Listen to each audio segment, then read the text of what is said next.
Closed captioning for News 12 is brought to you by Kenneth Nugent. From the station that's on your side, News 12, first at 5, continues. Monkeypox cases in Georgia. The numbers have jumped now to 250 cases. Health officials say the virus has infected the first female in the state now. We have the new details on the outbreak in just a moment. But first, we're keeping our eyes to the skies. The place to be. That's where you're going to find the coolest high temps the next few afternoons. Water temperatures up at the lake, though, up to 87 degrees. Have a look at the rest of the week's forecast in just about 10 minutes. All right, thanks, Riley. First at 5, the CDC has just announced the first female monkeypox case in Georgia. Now, this is out of 250 confirmed cases. And right now, Georgia has the 5th most cases in the entire country. We haven't seen any cases here in the CSRA yet, but that's not stopping our local hospitals from preparing. Our Wrdw has more. Will. Yeah, we haven't seen any cases of monkeypox here in the CSRA yet. Now, yet is the key word here because doctors with Augusta University say we can expect that first case at any point now. AU says they're already starting to educate nurses and putting protocols in place for that first patient. The World Health Organization describes the monkeypox virus as a global emergency, but doctors with the Georgia Department of Public Health and AU say this is not an immediate emergency right now. This virus has been around since the 1960s and comes from research monkeys that were infected by rodents carrying the disease in Africa, according to health officials. Now, doctors say what's concerning is we've gone from less than 50 annual cases globally to thousands of confirmed cases. And Georgia DPH says that these cases we're seeing are not what doctors are used to treating in the past. They feel like they've got the flu, right? They've got a fever and just feel really achy and feel pretty run down before they're developing the pox. And that's a little bit unusual. We're also not seeing pox as disseminated throughout the body as we have in other cases of monkeypox. And coming up on News 12 at 6 o'clock, we're speaking with doctors and health officials on how this virus is transmitted and what symptoms that you should look out for moving forward. Thank you, Will. Just into our newsroom, the Richmond County Sheriff's Office has made an arrest for Augusta's newest homicide. We told you about this just within the last 20 minutes or so about this shooting, but here's the new information. 62-year-old Frederick McNeil has now been charged with murder and possession of a firearm. The victim is 33-year-old Anthony Flowers. We're told he was shot once at a convenience store and gas station, then taken to Augusta University Medical Center where he died. The shooting happened this morning off of Wheeless Road near Milledgeville Road. This was Augusta's second shooting in just 24 hours. Meanwhile, the family of a 4-year-old drowning victim marched to the district attorney's office today calling for justice. Izzy Scott drowned last month on his second day of swimming lessons at a home in Burke County. The Burke County Sheriff's Office decided not to press charges against the swimming instructor, but now the case rests in DA Jared Williams' hands. The family says they hope the DA will decide to press charges. The trial for former Augusta in this case the rest of the week. Blistering accusations regarding failures at the U.S. Penitentiary in Atlanta. A Senate hearing happening today in Washington, D.C. paints a picture of a federal prison out of control. Rebecca Schramm has more from that hearing. These lapses contributed to a dangerous and chaotic environment. Led by Senator John Ossoff, the Senate Permanent Subcommittee on Investigations heard from 3 whistleblowers. I was shocked. I was appalled by the conditions in Atlanta. Terry Whitehead was once the administrator for the U.S. Penitentiary in Atlanta. She testified about poor security at the prison, drugs running rampant, and rats and roaches, too. One shakedown found 700 cell phones. That's 1 cell phone for every other inmate. Inmates can actually call hits on anybody outside of the prison using a cell phone. Cell phones are not monitored. Inmates can make drug transactions, commit further crime utilizing a cell phone. She says she tried to make changes, but was ostracized by staff. and forced to relocate to a Texas facility. If you go to Atlanta and you per se rock the boat, or you don't go along with the Atlanta way, then it can ruin your career. Dr. Erica Ramirez testified that as the chief psychologist, she saw little regard for human life, resulting in elevated numbers of suicides inside the Atlanta facility. When she reported her observations, nothing happened. In many cases, I believe they chose to take no action because it was far more difficult to take action than to look the other way. They also interviewed the outgoing director of the Bureau of Prisons. Due to mounting pressure from these accusations, the Justice Department announced last week it was replacing the director with Colette Peters, the director of Oregon's prison system. New first at 5, almost $2 million worth of incentives will be going to the Hyundai Motor Group. They're building a mega plant in Bryan County. With that investment and the tax breaks from the state, the package comes to nearly $228,000 per job. The plant is expected to create more than 8,000 direct jobs. We're at that stage now, that they picked our site, and now the work really begins on the back end, right? The incentive package is done now. Now it's beginning to start the construction process, laying that all out, getting the permits in place. As part of the agreement, Hyundai will receive a 26-year property tax abatement for its investment. A pretty big tax incentive.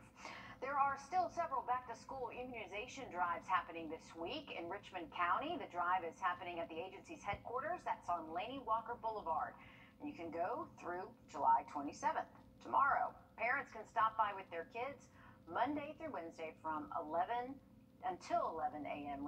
starting at 8 or 1 to 4 p.m. Students need to be at least 3 years old. In Columbia County, the event is from 8 a.m. to 3 p.m.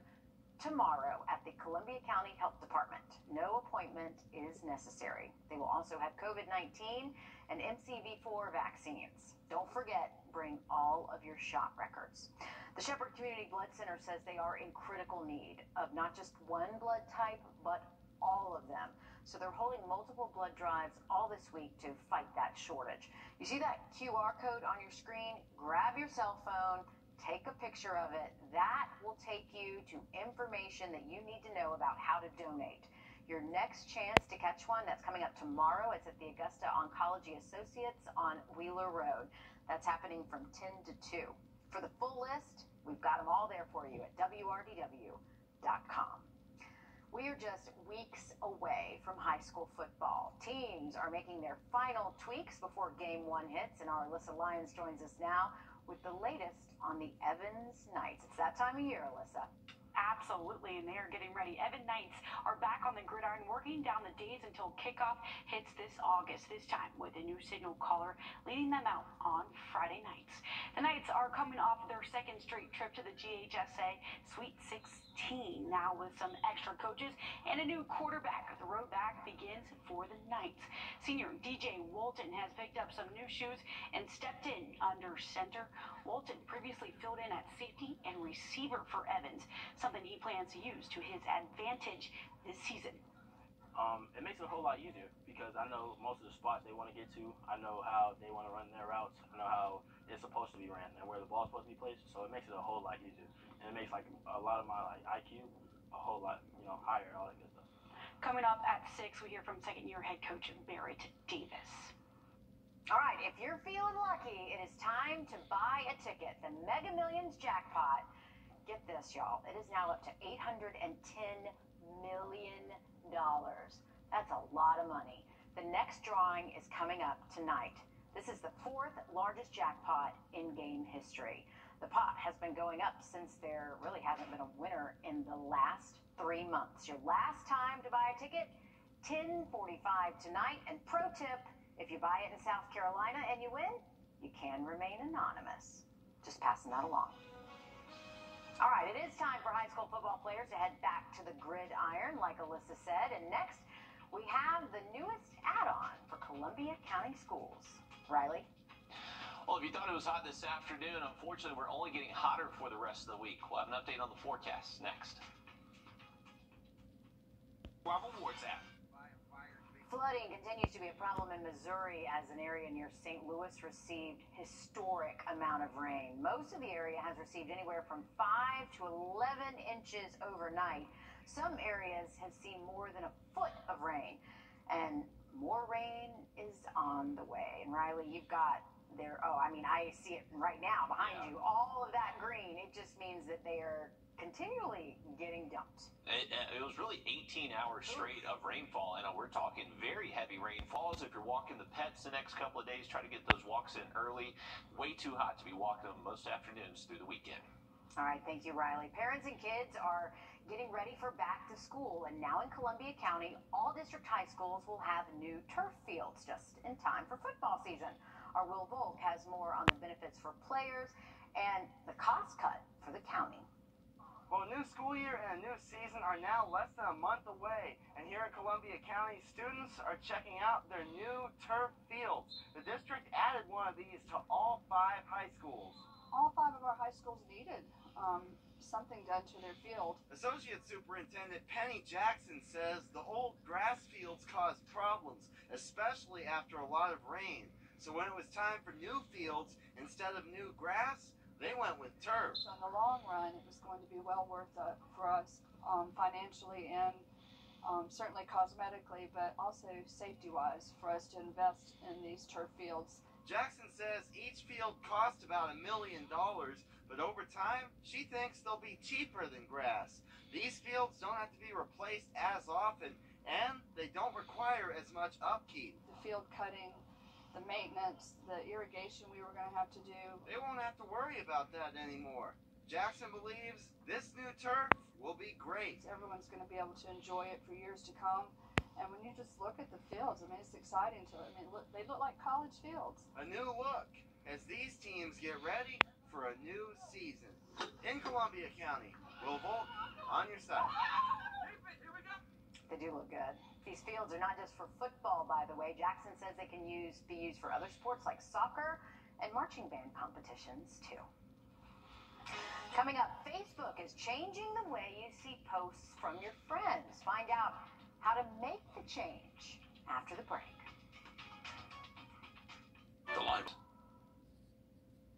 If you're on Facebook, you've probably gotten frustrated because it seems you see the same thing and the same people every time you log on. But now it's easier than ever to see your friends' posts. Our consumer technology reporter, Jamie Tucker, explains. Well, people generally dislike Facebook's algorithm, which shows you only posts that it thinks you're going to like. And for people with thousands of friends, one of their biggest complaints is they never get to see posts from other Facebook friends. But look at this. Facebook has added a new feeds option in its smartphone apps. You'll see it at the top of your Facebook homepage. Choose Recents, and you will see a chronological feed of posts from all of your friends and pages you follow. It's a feature everyone has wanted for a very long time.